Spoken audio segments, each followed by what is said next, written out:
So prior to Sandra Bland, it was Freddie Gray in Baltimore, and I was outside marching with students. And the year prior, we had Mike Brown and we had Trayvon Martin. And I think Sandra Bland was really my last straw because she was 28, I was 28.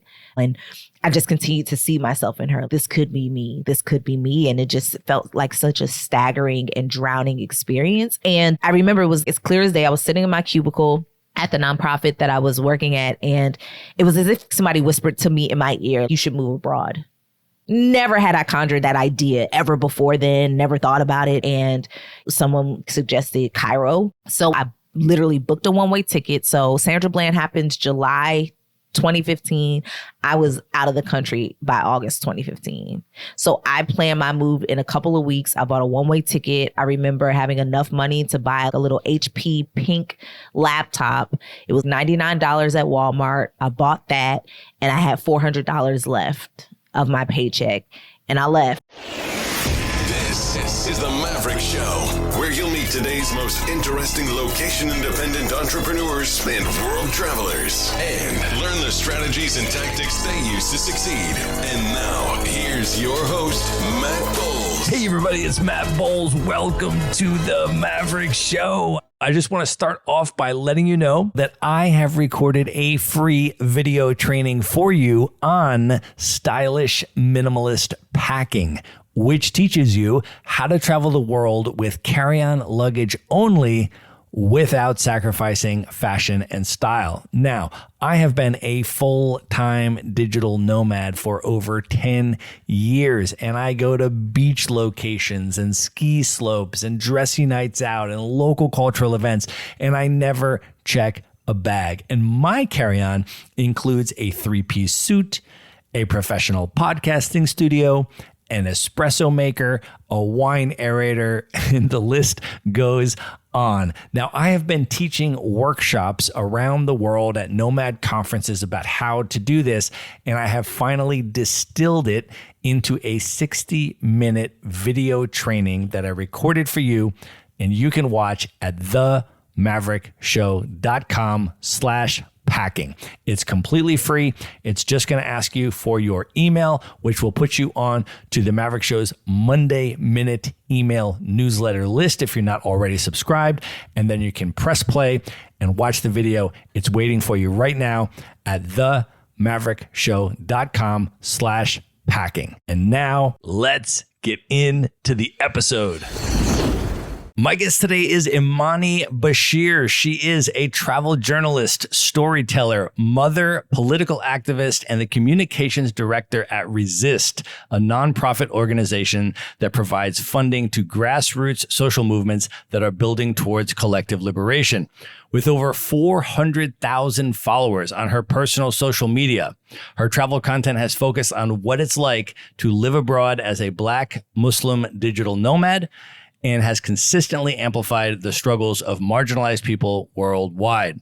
Born and raised in the U.S., Imani has lived in 5 countries, gave birth in Poland, and has spoken on stages around the world, including Essence Fest, Women's Travel Fest, Black Travel Summit, and was on the Keynote panel together with me at the 2024 Nomadness Fest.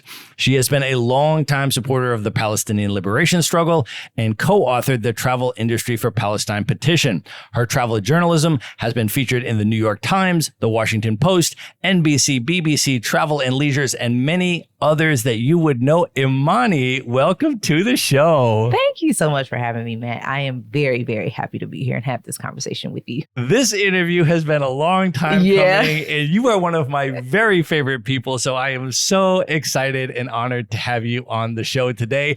And the fact that we have agreed to do this in person, we are actually at your home in Washington, D.C. We are. So this is super special. We try to see each other every time that we are in the same city, and I'm so glad we are finally recording this conversation. I feel like we need to start off just reflecting on our time together last year at Nomadness Fest. We need to give a shout out to Evita Robinson, the founder of Nomadness Travel Tribe, who invited both of us to be on the Keynote panel about travel and activism. Can you share what that experience was like for you? I guess both the panel as well as the event, and maybe just a little bit about your history with the Nomadness community. Yeah, it's interesting because someone told me to apply, literally sent me a DM and was like, hey, I think you should apply to speak at Nomadness Fest. And I was just like, just being in the travel industry, I was like, nobody's going to want to really have the conversations that I want to have surrounding the travel industry. But I was like, let me just apply anyway and see what happens. I applied, and specifically to have this conversation surrounding how it is that we use our privileges around the world, et cetera. And shout out to Sejal, because literally she was so amped and like juiced. Yes, we loved it. We really want to have this conversation. And then to be the keynote conversation, I was like, whoa, okay, awesome. And that was my first Nomadness Fest. And I think because me living abroad for so long, I just didn't get a chance to do as many in-person events and go to the different conferences and festivals and things of that nature. So for that to be my first, and to be speaking on the stage and to be speaking on the keynote, it was an exciting time, an amazing time. And it was such a very well done and very well run conference. Shout out to Evita, shout out to the Nomadness team.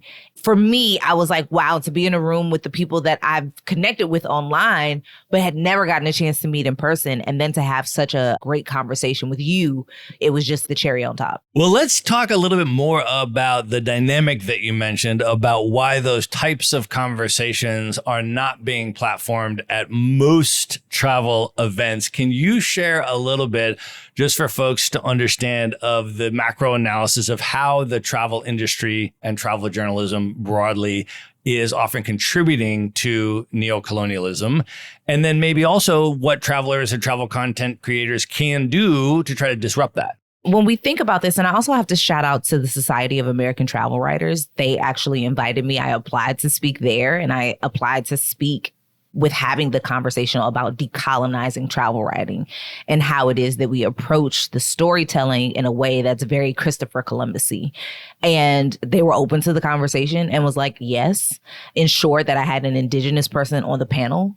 And so there are, in small enclaves, folks ready to have the conversation, willing to have the conversation, but on a larger scale, that's not what it is that you're seeing, because when we look at the travel industry and where it is now, it's a lot more focused on ad spend. And it always has been. Ad spend is what drives the revenue and pays people bills, et cetera. However, there's no push to say, what about this side of the conversation? If we're talking about the best hotels to go to in Bali, why can't we have the conversation about what has been happening in Indonesia with the people and the government, and the fact that folks are not making decent wages? And why can't that be a part of the conversation too? Because this is something that I've often talked about on my social media.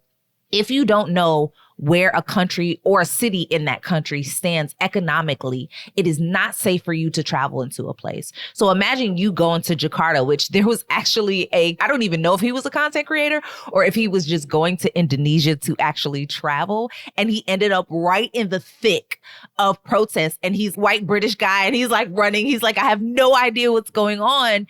But he got a crash course because he was there. He was traveling there.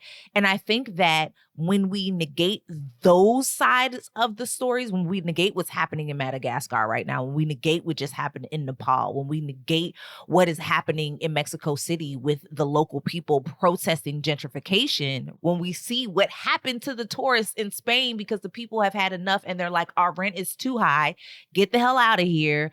There's a level of safety that you're also not taking into consideration because you're negating the experience of the people on the ground. So that way you can go and get your kicks and enjoy the beach or put your feet up and have a cocktail. And so for me, it's like there's a duality in the industry that we do need. It's not a matter of quote unquote being political, because to me, everything is political. I don't care if it's the price of rice. It's all political. So it's not a matter of that. It's really just about humanity and the core of how it is that we treat the people on the ground versus using them as this picture perfect place for us to be able to escape whatever it is that we're looking to escape.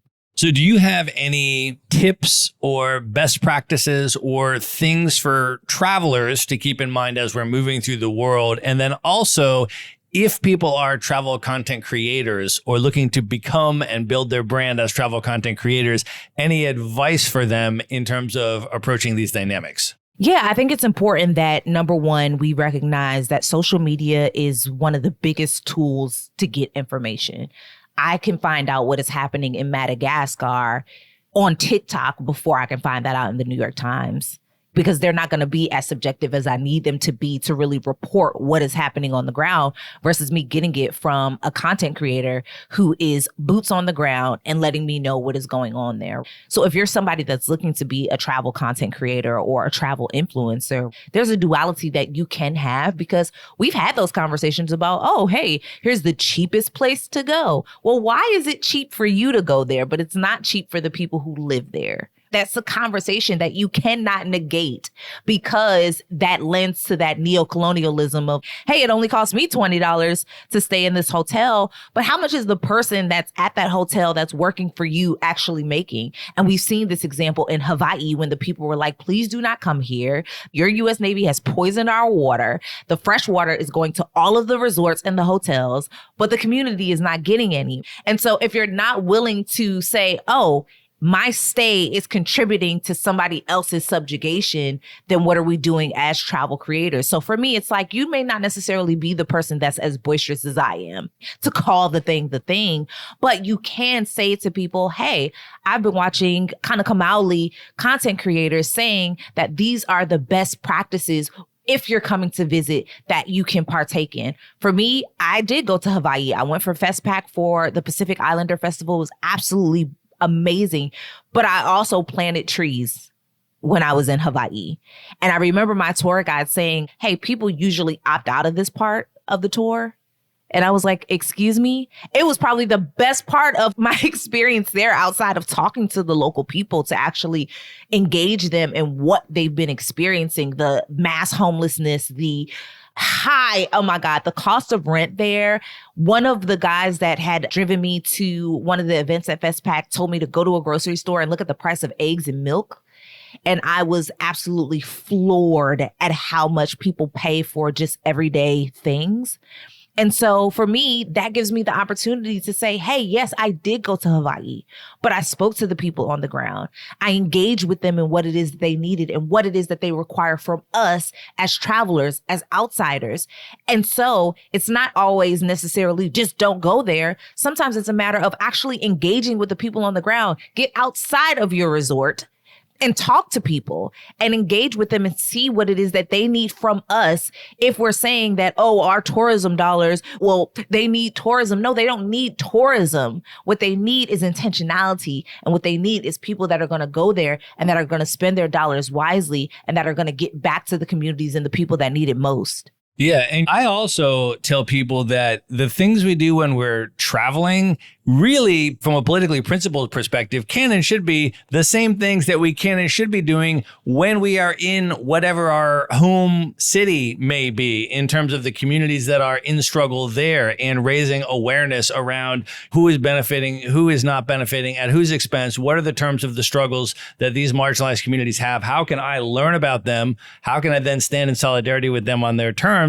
And I think as we move around the world, it can be, if we choose to make it, an amazing opportunity to get a political education about the things that are going on in our world, if we choose to seek that out, if we choose to listen, and then we choose to take a stand and be in solidarity with those people on their terms. Absolutely. I remember this was last year. People were at Trinidad Carnival, and Tobago had this big, huge oil spill. And like, no one was saying anything about it. And I'm like, you all are in Trinidad right now at this very moment, but have yet to mention, hey, these folks are going to need some support. I'm in Trinidad right now. I'm enjoying Carnival. It's been an amazing experience. And also, this is something that I feel like as an audience, you need to know. For me, it's like, what is so hard about that? And I've often been like, people try to avoid me at travel events and things of that nature, because I'm just like, what are we doing? if you consider yourself an influence, where is your influence going? It shouldn't just be eat, pray, love. It should be also how it is that we contribute to the best parts of these places. And I said it since Women's Travel Fest. This was 2019, just before the pandemic really hit the US. I said, your travel destination is someone else's home. We cannot continue to Disneyfy every single place that we go and treat it like a theme park. Somebody actually lives there, spiritual practices there, raises children there, has family there. And so we have to bear that in mind, that just because we are leaving our particular homes, that we are stepping into somebody else's homes and we are guests. So as a guest, how do you show up? How do you put your best foot forward? How do you identify the needs of the people that are going to allow them to continue to be a host for you? You know, one of the other really special things about that 2024 Nomadness Fest event that Evita put together was that she invited and hosted a fireside chat with Malcolm X's eldest daughter, Ambassador Shabazz. And you and I both got to attend to that. We both got to meet her in person and have some private one-on-one words with her. And one of the things when I had my couple-minute conversation with her one-on-one that I said to her was that this was September 2024 that we were there. And I told her that it had come to my attention that it was exactly 60 years ago to the month that Malcolm X was in the Gaza Strip, meeting with the Palestinians. And then he published his very famous essay later that month in the Egyptian Gazette on the logic of Zionism, which I would encourage people to read to this day. And we can put it in the show notes if anyone hasn't read it. But I said to her that Malcolm's international travels continue to inspire me, and I continue to refer back to his writings and his speeches about that. I told her that I had just recently gone to Nairobi, and some of the people that I was going with, I said, have you ever heard the Mau Mau speech by Malcolm X, where he had gone to Kenya, he had learned about the anti-colonial resistance in Kenya with the Mau Mau, and then had applied some of those concepts to the Black liberation struggle in the United States. And he would go around and he would listen and he would learn and he would meet with these groups with the intention of building international solidarity and global decolonial solidarity with these different groups and what we can all learn from each other and how we can apply that and how we can support each other. And I told her that I continue to refer back to that. And when I go to these places that Malcolm has gone, I revisit what did he say about these places? What did he learn from these places? And she told me that that meant a lot to her because she said that Malcolm's legacy has largely been very domesticated and very focused on specifically things that he did or said in the United States, in a U.S. context, and that the international part of his life, particularly that final year, was so significant and such an important thing. And so she appreciated that. But I'm curious for you, maybe you can even start off with what Malcolm's work and legacy means to you, and then what your experience was like meeting his daughter, Ambassador Shabazz. So going back to my lineage, one of the brilliant stories is if you see there's a photo of a man standing in white in a thobe, and he is facing the casket of Malcolm. Now, Malcolm is shrouded in the white as we are buried as Muslims. And that man is Haji Sham. And he is considered a great uncle for me, but was a great friend to my grandfather. And so when we talk about Malcolm's impact, that is deeply rooted within my family and generationally, even how it is that that community there specifically helped in orchestrating his burial because people did not want to touch his body, but our community wanted to give him his rights as a Muslim to wash him and properly shroud him and properly place him in the ground. And so obviously, the lineage, the work, being a Black Muslim in America is very important as to who it is that I am and how it is that I show up in the world. So the part about Malcolm and how it is that he show up internationally is the part that is most pivotal for me, especially as a traveler, especially as someone who's lived about the world. But when you study it and you watch how it is that he moved, he was learning so much more about himself to where he goes Malcolm X and he comes back El Hajj El Malik Shabazz, right? Because all of what it is that he learned about himself, about his roots, and got really rooted and very grounded in his globalization, in his international politic. And I think that's what made him even more dangerous, to be honest, and bigger. And so to meet Ambassador Shabazz as someone who's also an international traveler, she is someone who is literally around the world and has been rooted in so many places, including Belize. And so to be able to speak to her from a traveler's lens and her own politics and how it is that she approaches work with institutions abroad, that was extremely impactful for me, because one of the things that I've often gotten online is, well, you're not in the United States, you can't have a voice about United States politics, although my Americanness will never escape me, and the subjugation of who it is that I am as a Black American, as a Black American Muslim, as a Black American Muslim woman will also never escape me. And Western imperialism will never escape the rest of the world, no matter where we are on the globe. So being able to have just even a morsel of conversation with her and to just sit with her and to take a picture with her is something that was very exciting, because as you said, and as she has mentioned, that part of Malcolm's politics in terms of how internationally known he was, but also how he sought international knowledge and tutelage from folks in Sudan. You think about his imam was a Sudanese man, and we have to think about these things in terms of how it is that we form our own politics. Can you share a little bit more, just for folks that are not familiar, with the historical context of Islam in Black America, and talk a little bit about the significance of your last name, Bashir? Yeah, absolutely. So my dad and I actually co-authored a article. It specifically talks about enslavement and how fasting during Ramadan was resistance for enslaved. So for folks who don't know, a good portion of enslaved Africans that were forcibly brought to the Americas were Muslims. And this is a documented history. These are things in which you can find some artifacts in places like Sapelo Islands in Georgia. You can find things about Omar Said and how it is that they would tell him to write biblical verses, but he would be writing Quranic verses in Arabic.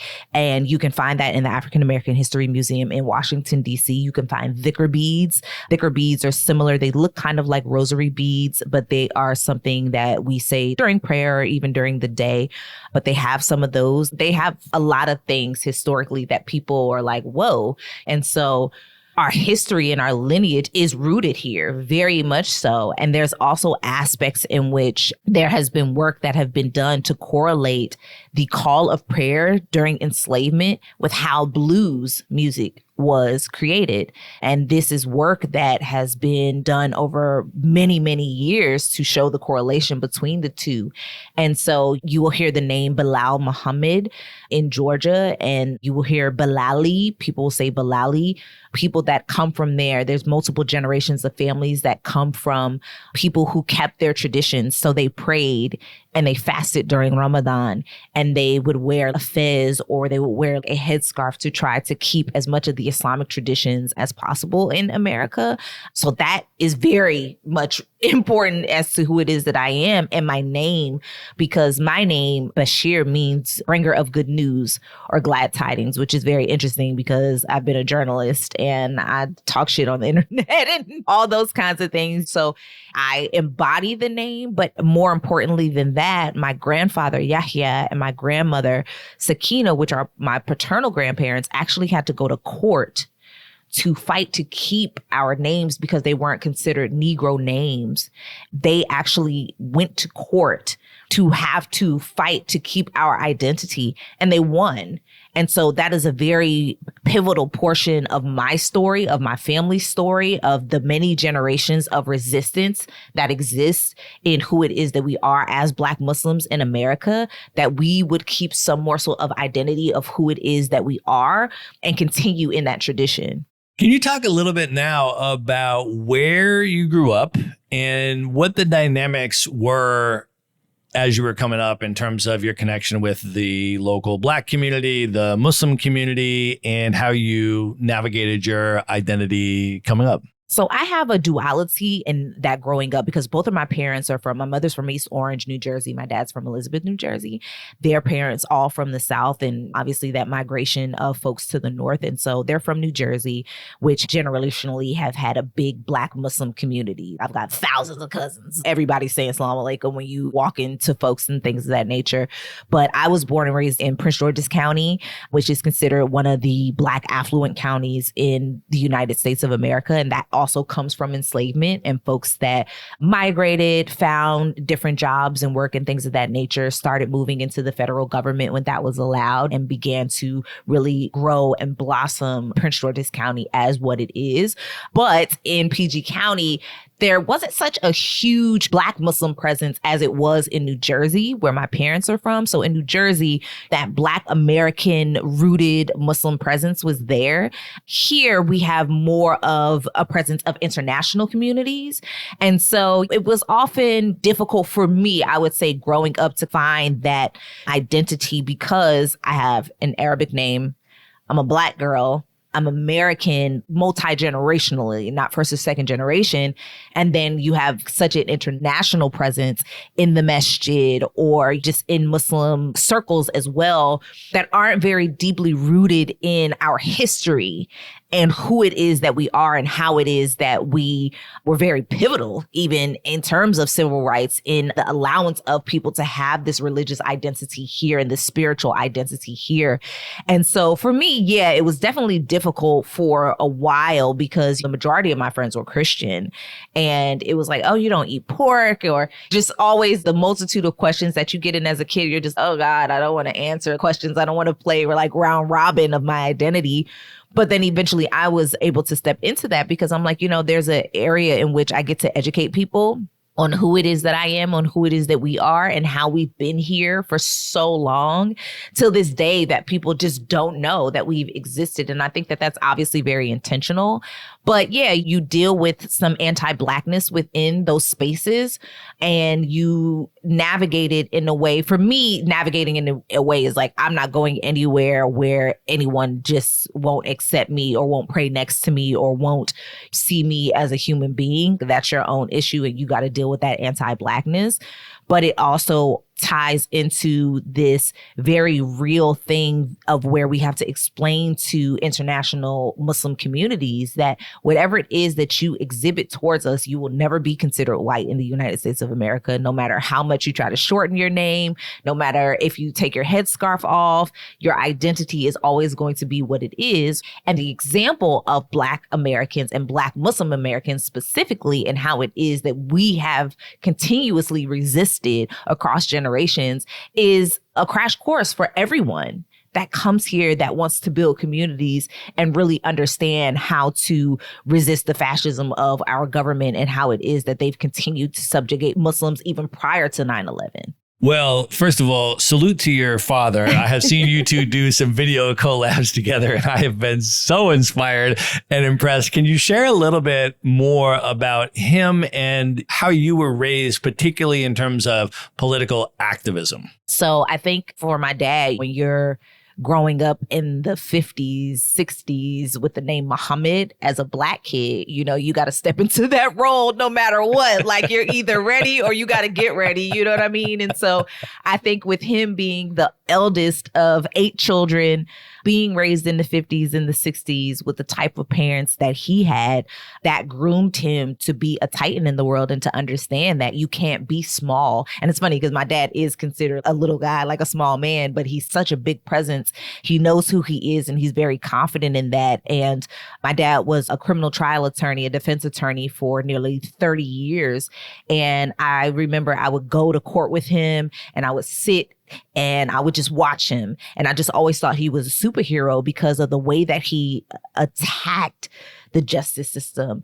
And he would be at home and he would spread his court files all out. My mom hated it because he'd have crime scene photos and all the things. And I would sit with him and he'd just be, it was almost like a sport. When you think of Kobe with like mama mentality, he was very intentional about how he attacked the work and where are the inconsistencies and what do you see here and where did this happen and this, that, and the third. And that's how he attacked every single case that he had to ensure that Black and brown folks just steer clear as much as possible from the criminal justice system. And so when you're raised in a household with someone who is constantly stepping outside into the world to fight on behalf of others, but not only just do the job because he could just make a whole bunch of money, but do the job because it was needed. It was needed for his community to have actual representation for someone who cared about their lives and who care about their livelihoods. And so for me, it was like, no matter how much I might have wanted to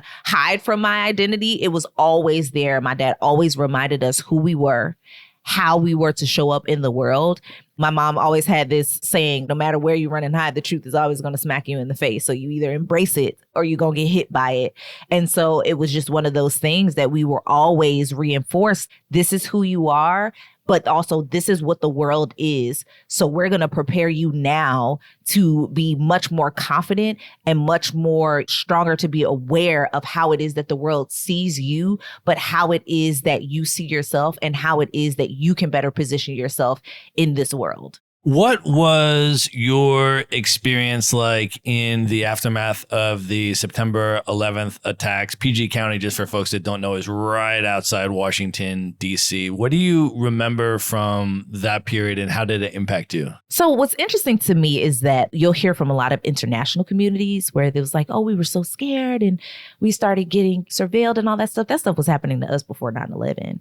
I remember us having phone taps. In my house, we knew what a phone tap sounded like. We could hear the tape click. We were always already heavily surveilled, I think, because of the type of work that my father did, some of the cases that my dad, took on.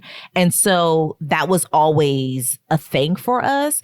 And then also identity wise, you can never put down your Blackness. So after 9/11, where people were trying their best to shape shift and assimilate into this Americanness to show that they were so safe and so palatable and no, we're not this. It was almost like Black Muslims were like, what's new with the demonizing? What's new with the subjugation? What's new with the 3-letter organizations surveilling us and trying to find ways to demonize who it is that we are? So I think our approach as a community was a little bit different because it wasn't a fear that we haven't experienced. It wasn't a level of surveillance or a level of even demonization that we haven't already experienced, right? We have already experienced that with the Nation of Islam. We have already experienced that with the death and the assassination of Malcolm X.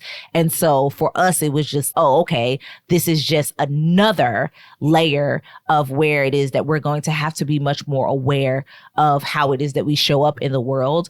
For me personally, it didn't stifle me. I think it only was causation for me to be a bigger version of myself so that people understood what Islam is and what it's not. I also want to ask you about your history of Palestine solidarity work. And maybe if you could just start off for folks that are not familiar, talking about the history of Palestine solidarity within the Black liberation struggle, whether we're talking about Malcolm X or Angela Davis or the entire list goes on, and then how that history impacted you and your personal consciousness and connection with the Palestinian liberation struggle. Absolutely. I think when we think about Black radical movement, we cannot leave out the international parts of solidarity, the Pan-Africanism. I have literally on my shirt right now, Patrice Lumumba, because free Congo.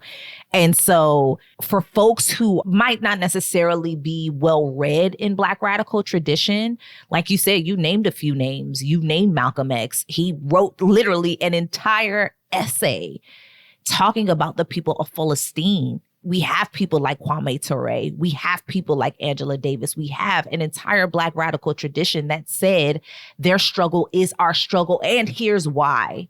They laid it out like, here's why these things are tied to us and intimately connected. When we look at Ferguson and we look at the uprising during the George Floyd movement, for those of you who missed that Twitter era, when it was people in Palestine that were teaching Black activists and others who are outside that it's milk that you pour when you get tear gassed. It was probably one of the most pivotal moments in our history to show that solidarity has no barriers. It has no borders.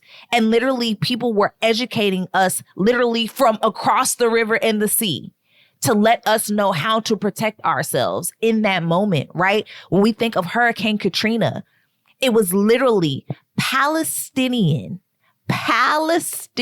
refugees in the West Bank who put their money together to donate to victims of Hurricane Katrina.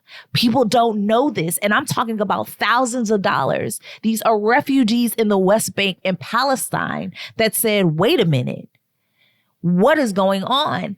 And took their money, put it together, and donated it to Black residents in New Orleans, in Louisiana. And so if you don't know that, it's easy for you to say, oh, well, whatever's going on over there has nothing to do with us. If you don't know that the IOF is training our police departments, which is why when you see Cop City in Atlanta, you should be looking to stop that, because Atlanta is still a predominantly Black city. And that means whatever it is that they're getting from isn't real. They're going to be continuously bringing down on us. The occupations that you see with the militaries in DC, in Memphis, in Chicago, in Cleveland, in LA, these are all things that have been positioned because of the alignment that we have with isn't real. So for me, it's like we can't not be in solidarity. We can't not be in step with each other. And then outside of the human aspect, I wouldn't care if one Palestinian never gave a dime, if one Palestinian never gave any tutelage on how to help us protest over here. Genocide is genocide. And I can never unsee the things that I have seen on my phone and the massacre of people via social media. It is ungodly. It is insidious. And it is absolutely heartbreaking to watch this happen in real time and to say that because for whatever reason, oh, they didn't do this with us, we're just supposed to turn a blind eye. If you think that that can happen to a people and you can turn a blind eye or a deaf ear to that, what do you think will happen when it happens to you? Now, granted, as a Black person, we have always been subjugated, but we have always had moments of solidarity with other marginalized groups. So it's not like that's not a real thing. And we have restated the history over and over and over again of where it is that we've shown up for each other in lockstep, because we understand that that's what it's going to take. It is more of us than it is of them. And so, yeah, I think it's imperative to continue to reiterate that. And I do it on social media of how it is that Palestinians and Black folks have been in lockstep in solidarity with each other, and how Pan-Africanists and international minds and in the Black radical tradition have always advocated that we learn from each other. And we learn from each other's experiences to better then figure out how it is that we undo these systems of oppression. Yeah. And if anybody hasn't read Malcolm X's article on that, as I said, we're going to link it up in the show notes. It is as relevant today as it was in 1964 when it was published. And he, of course, was analyzing it correctly as a European settler colonial project. And then the resistance to that needs to be the same as any other European settler colonial project, and ought to be an international decolonial solidarity in the same way that the Palestinians were in solidarity with the anti-apartheid movement in South Africa and were supporting all of these other decolonial movements, and those decolonial movements were supporting the Palestinians. And I studied abroad in Ireland, and I'm of Irish American heritage. And you want to see some of the strongest Palestinian solidarity in the world, go to the occupied 6 counties in the north of Ireland. Britain's first colony was Ireland, where they developed a lot of their colonial techniques that they would then go on and expand to the rest of the world. And their last colony remains the occupied 6 counties in the northeast of Ireland, where there is still a decolonial struggle to try to regain the sovereignty of all 32 counties of Ireland there. And so particularly in the occupied 6 counties, in the rest of Ireland as well, but particularly there, if you go to West Belfast, you will see some of the most robust Palestine solidarity that you'll ever see anywhere. And again, it goes back to this history of decolonial solidarity between all these groups that really understand and are committed to that principle. I want to ask you now, Imani, if you can talk a little bit about your college experience, your decision to go to an HBCU in Delaware State, and what that experience was like, what the impact that had on you. So both my parents went to Howard University. My dad, a 2-time Howard University grad, so he graduated from School of Communications undergraduate school, and then he graduated from Howard University Law School. And so my whole upbringing was HBCU. I don't think I even applied to any other type of institutions. And I originally wanted to go to Florida A&M, and my mom was like, that's way too far. And so I had an uncle who was an adjunct at Delaware State. He's an alum of Delaware State and was like, hey, apply here and see. And so I did. And I will say that that was one of the most pivotal parts of my adulthood, because I don't think I was mature enough to be at school, because I was just, as a kid, I didn't know what I wanted to major in. I was just going just to go. But at the same time, it was seeing other folks really attack their education in the way that they did that really groomed me to understand the college experience. So I remember the first time meeting the people in the SGA and meeting one of my friends, may he rest in peace, Mike Feeney, who grew to be an amazing journalist, but he was the editor-in-chief of our school paper and had always been about the work and storytelling and all of these things. And I was just like, wow, these people really know what it is that they want to do. And meanwhile, I'm just here enjoying things. But going to a Black institution, one, it shows you that there are so many people from so many places. The majority of people that I went to school with from the tri-state area, a lot of people the first to go to college in their families, a lot of people that had a lot at stake versus me, where it was just like, okay, well, I'm not the first to go to college in my family, so I don't necessarily have to tick off a box, and I'm not really looking to excel at this thing. I just don't know what else to do yet. And then eventually finding my voice, finding my niche, understanding the power of communications, because that was my original major, because I wanted to be an attorney originally. And my father was like, well, don't major in anything law, because you'll have 4 years of law school to be able to go through that. So he was like, don't major in criminal justice or pre-law or anything like that.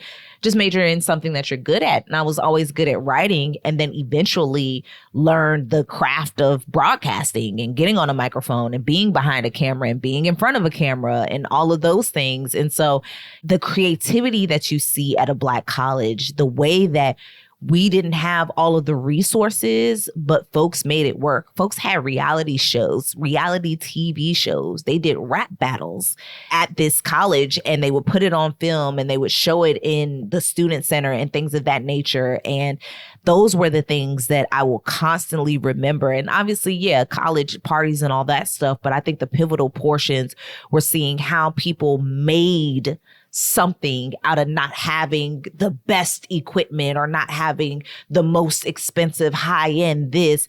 People were trying to figure out how to create and be creatives with having less of what it is that we have now, and even less access the way it is that we have now. And I have so many people that, if you see B-Dot from Rap Radar, he went to Delaware State. If you see Tony Anderson, he's a correspondent. He's been for Complex Magazine and BET and many other entities, a product of Delaware State University. You listen to The Breakfast Club and you see Lauren on The Breakfast Club, a product of Delaware State University. So these are folks that have made their mark. That used to be our slogan years ago, make your mark on the world. And ironically, I feel like that is something that is groomed when you're there to make your mark on the world. And a lot of people have, and I would say I have too.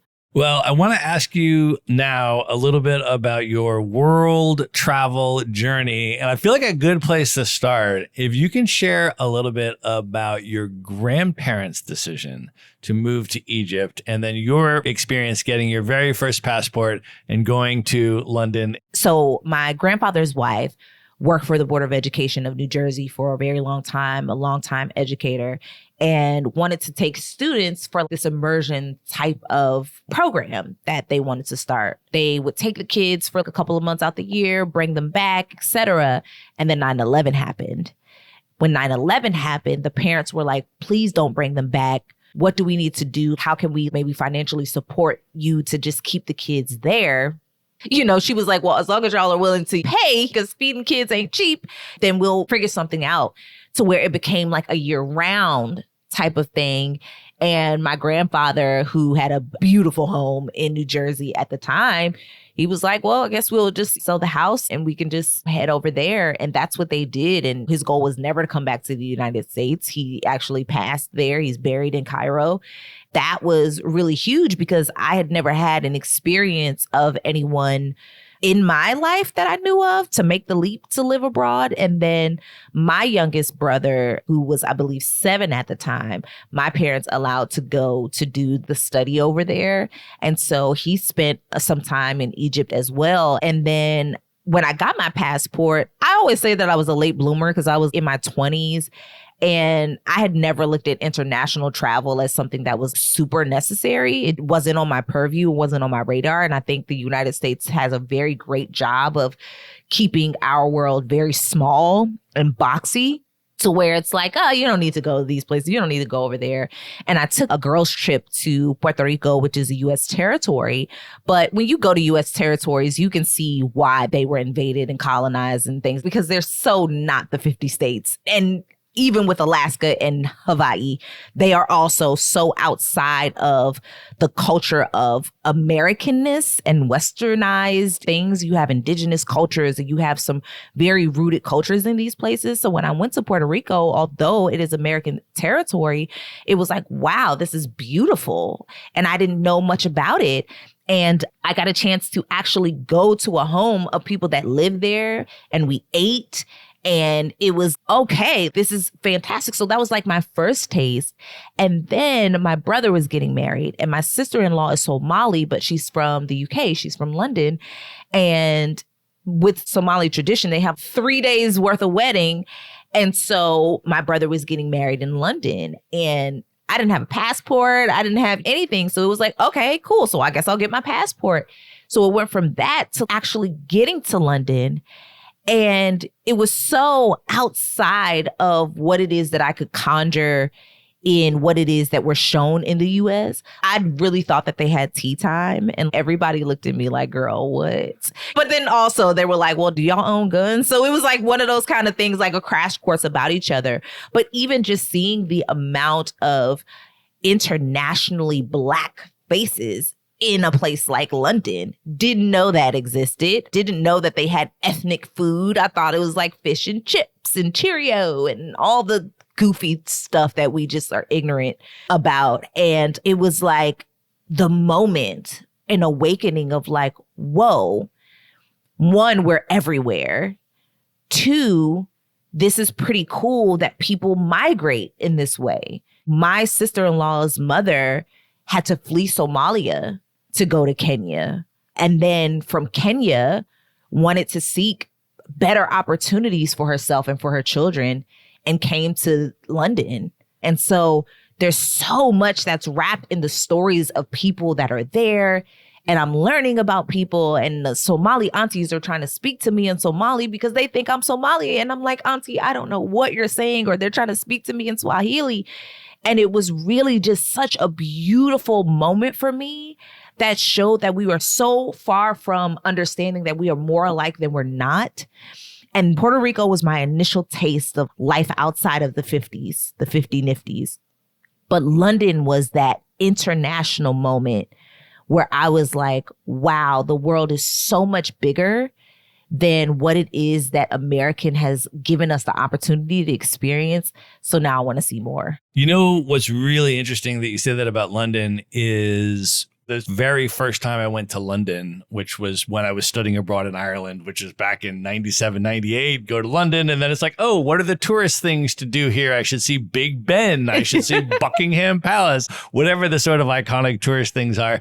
And now that I've been traveling the world full time for over a decade, what's been really interesting, because I hadn't been back to London until I just went last week. As you know, I was in London. It was the first time going back in over a decade. And over the course of that decade, as I'm traveling around the world, and I'll post up in places like Lagos, Nigeria, and I'll start shazamming all of these Afro beats and building all of these playlists of all these amazing Nigerian Afro beats. And I start looking up all these artists, and so many of them are based in London. And then I'm looking up all these different things, whatever it may be, right? Talking to folks in like the South Asian diaspora. And they're like, yeah, some of the best South Asian food in the world, which is some of my very favorite, is in London. And you got to go to this place and that place. And one of my very favorite things to do around the world is when I'm in a city that has amazing street art, to take a graffiti tour and to really immerse in that. And people are like, dude, London has some of the best street art in the world. I was like, what? So I have this list of things to do in London that are entirely, totally different and unrelated than any of the mainstream tourist stuff that I would have done so many years ago. So when I went back last week, very first thing I did, I said, okay, I'm going to Rye Lane, Peckham. I'm going to the Nigerian immigrant community. I'm having West African food. I'm doing that. And then I'm going to Brick Lane. I'm having Bangladeshi food in this section of the town. Then I'm going to Shoreditch, and I'm walking through all the street art graffiti. I spend the whole day there and all of these things. And so I think it's a really important perspective on travel that I have gained through traveling the world. And I think we can even apply that in whatever city we happen to be in, right? Like, I'll give you another example. I went to high school in Buffalo, New York, and I was just back there for my high school reunion. Now, when I was in high school in Buffalo, I was paying no attention to any of the international dynamics of the city, the immigrant culture, restaurants, that kind of stuff. I mean, it just wasn't even something I was remotely conscious of. I went back this summer and I was like, I am going to see what this city has going on. And I'm going to Yemeni coffee shops. I went to a Somali deli, and this was like a super local hole in the wall thing where there is literally only Somali people in this spot, right? And I have them make me the breakfast that the other folks are making. And it's like the fold out chairs in the parking lot on the table with the rest of the Somali immigrant folks, and just like me and my buddy eating with them. And I'm like, this is really amazing, because I travel the world for these types of experiences.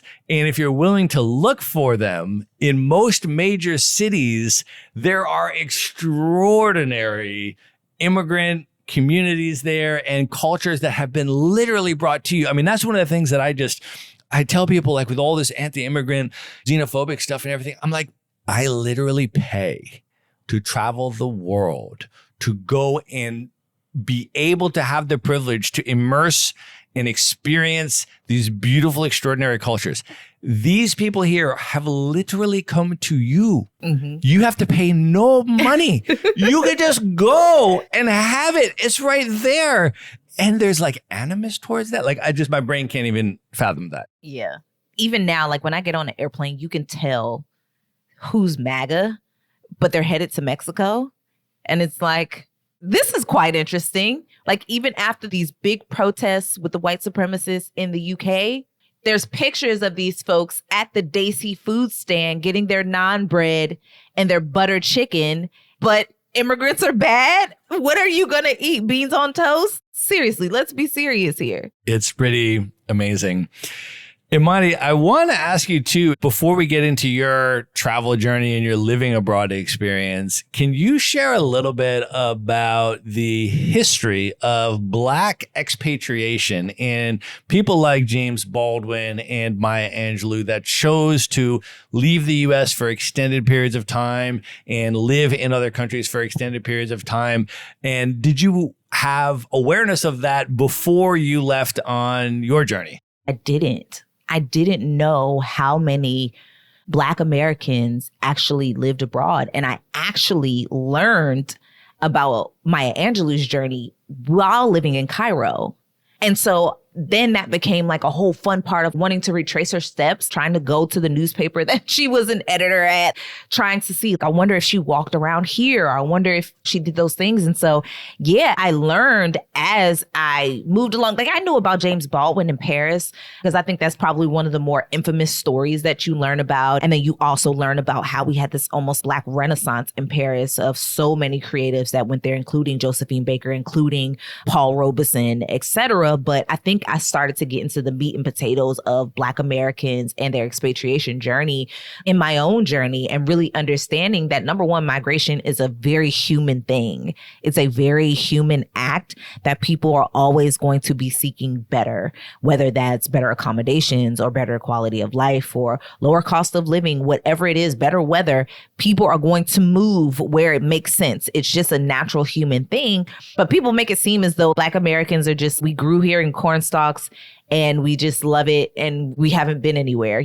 And so I even went so far back to see the very first passport that was issued to a Black person that's as documented as possibly can be. And it was in the 1800s. And he literally had to have a white man advocate for him. And I have this video up on my TikTok and my Instagram because he was trying to work overseas and he had to have a white man write a letter to advocate for him to be able to get a passport. And so since enslaved were forcefully brought to the Americas, they have always been trying to leave. But I think the power of stories like a James Baldwin and a Maya Angelou and Audre Lorde and even Tina Turner is the people that left on their own terms with intentionality and seeking different things. You have James Baldwin who talks about this throughout his work and how his living abroad shapeshifted his civil rights work and how it is that he approached the work, similar to how we talked about Malcolm X and his travels around the world and what it is that he learned and picked up. When we look at Audre Lorde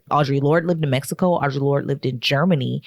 Her feminist work is still deeply, deeply ingrained in Afro-Mexican and Afro-German women in those places. You will see Audre Lorde's work and they will tell you she empowered us to really understand who it is that we were in the framework of our identity as Africans, as Germans, and how it is that we maneuver throughout this world and just the advocacy work. So for me, I look at their examples, but I also looked at the fact that, as we talked about with Malcolm X, their international travels really raised them up in who it is that they were, because they got a chance to see themselves in the world, but also they got a chance to really advocate for other communities while simultaneously doing the work to advocate for their own.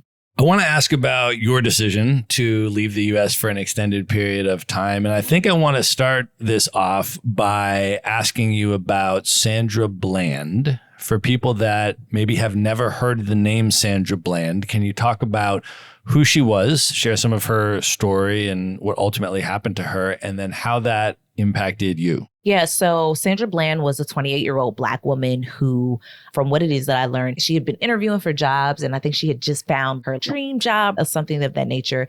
She's driving on a road and she gets stopped by the police. Somewhere along the way, there's an exchange to where they lock her up. Now, we don't know what the truth of the story is that happened to her while she was on lockup. What we do know is that she did not have enough money for the bail or the bond that she needed to pay, right? Which is a tale as old as time and something that we talk about when we talk about cashless bail. And so she had to stay in lockup.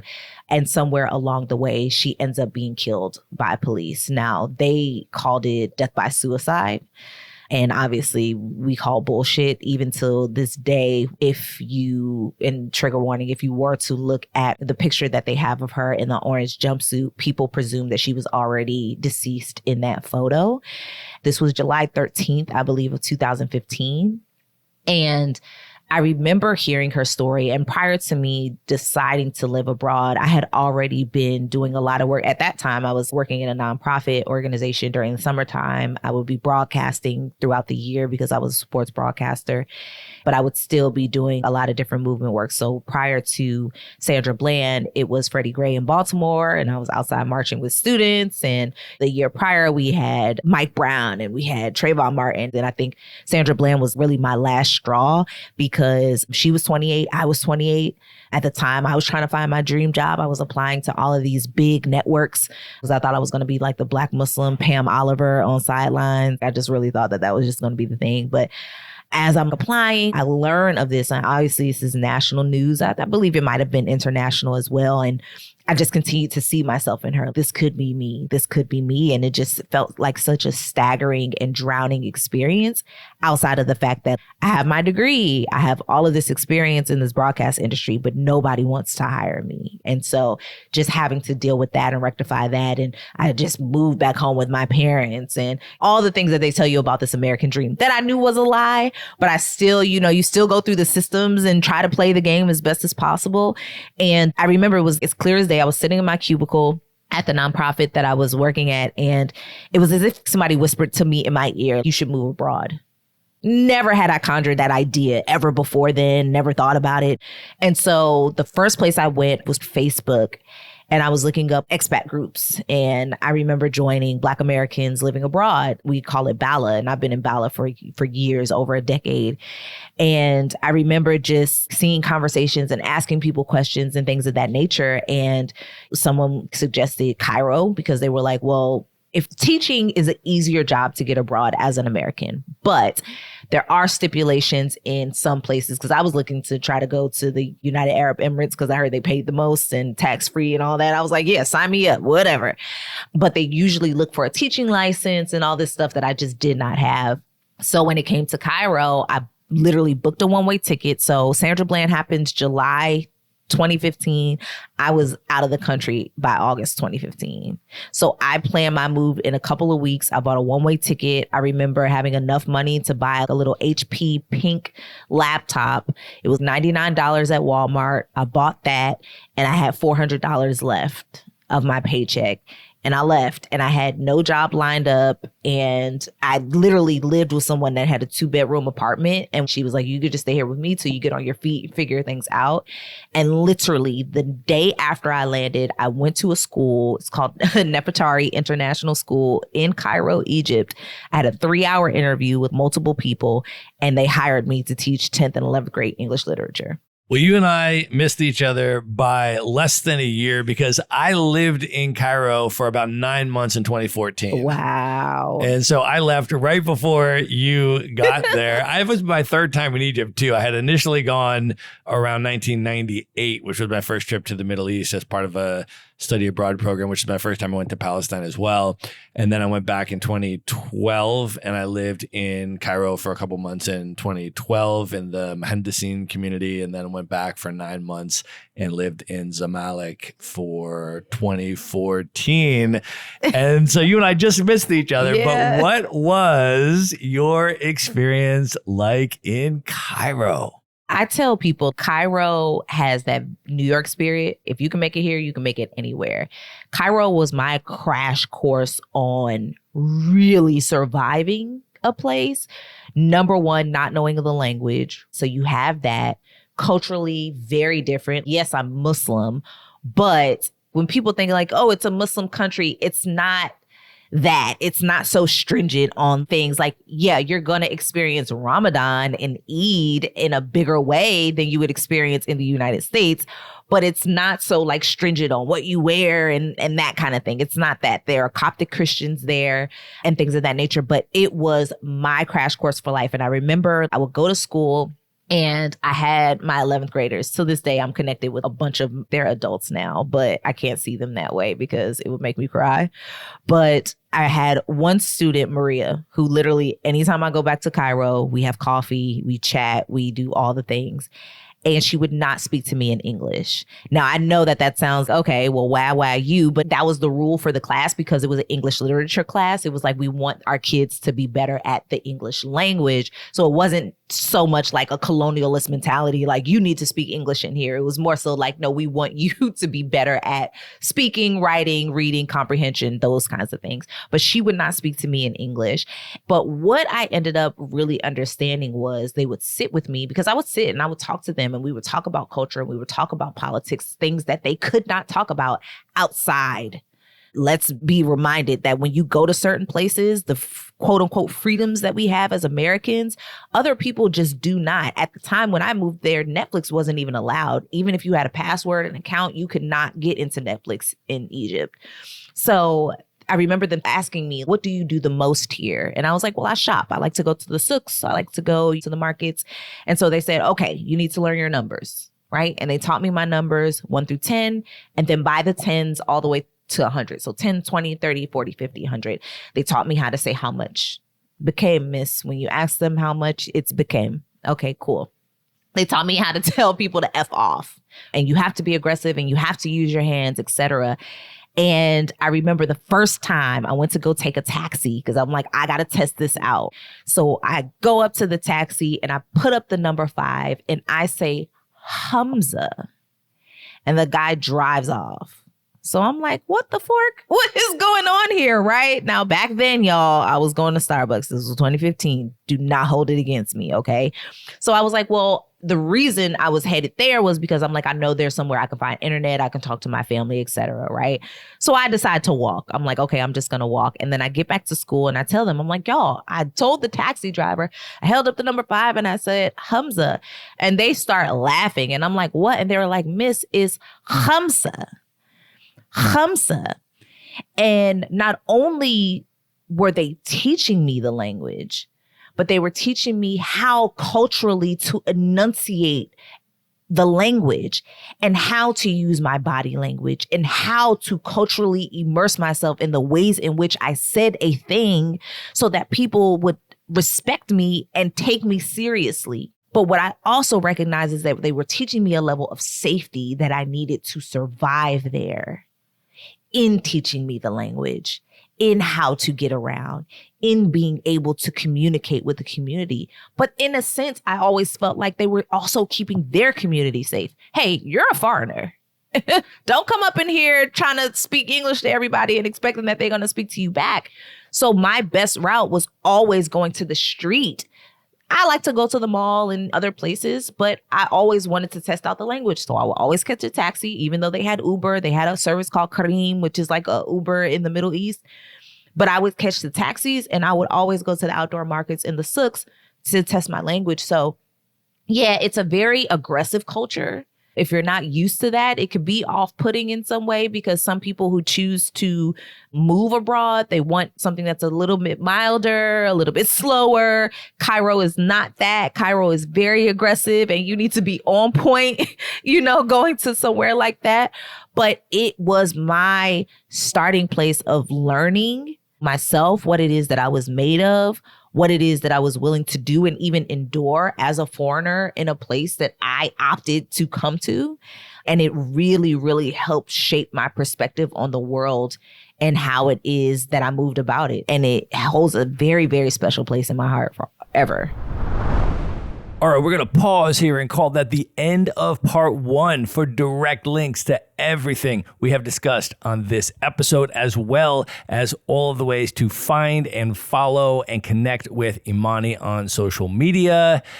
All of that is going to be in one place. Just go to themaverickshow.com, go to the show notes for this episode, and be sure to tune in to the next episode to hear the conclusion of my interview with Imani Bashir.